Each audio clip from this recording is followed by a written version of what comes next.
حصلوا لبرشلونة. تخيل معلم، بدل نونو مندش مثلا بالدي او كانسيلو، حرفيا رح ناخذ طردين عليهم. لا رح نبلع ضربتين جزاء عليها على اللي ساوانا فيش بس هدول. نزيل يستر على اختك نزيل. نعم رأسا بلشوا مظلومية. تخيل لو كان بالدي، وتخيل ليش مفكرين حالكم ليكون انتو اخر 10 سنين موصلين 9 نهائي دوري ابطال اوروبا؟ لكن انتو يا دوب نوصل نشوفكم ها بالدوريات، اذا شفناكم على ربع النهائي بكون كتر خير الله. لسه بقى ما توصلوا للنهائي، ايش كنتوا سويتوا؟ ايش قد بتسووا مظلوميات؟ ابركوا بقى حاج بقى مسخرة.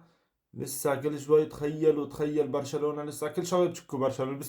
بسمعوا برشلونة وصل لنهائي دوري الأبطال ومنا خبر آخر 10 سنين 10 مرات. انتوا بتتذكروا برشلونة وتشيلسي ب 2009 بإياب نصف دوري الأبطال؟ ايش سويتوا انتوا؟ يا حاج بقى خلي الطابق مستور، خلي الطابق مستور. حاج مسخرة يا زلمة، لسه مظلوميات.